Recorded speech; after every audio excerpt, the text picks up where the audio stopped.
Hi, Julian here from Platformly. In this video, I'm going to show you how to automatically remove contacts who clicked on a specific link in an email from an automation. Just to be clear, this is in the situation where you want to remove someone from an active automation but not completely unsubscribe him or her from your mailing list. In other words, they would remain subscribed but wouldn't receive any more emails from this specific automation. If that's what you're trying to achieve, look no further. This video will show you how. There are several ways to do this.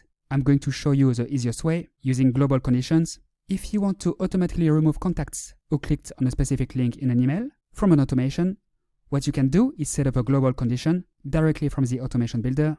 In your automation, click on the settings icon located here.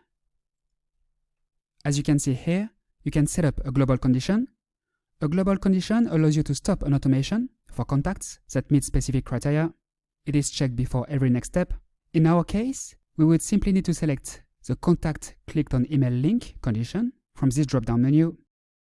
Then we will need to select the email and link in question. And that's it. Then simply close this modal window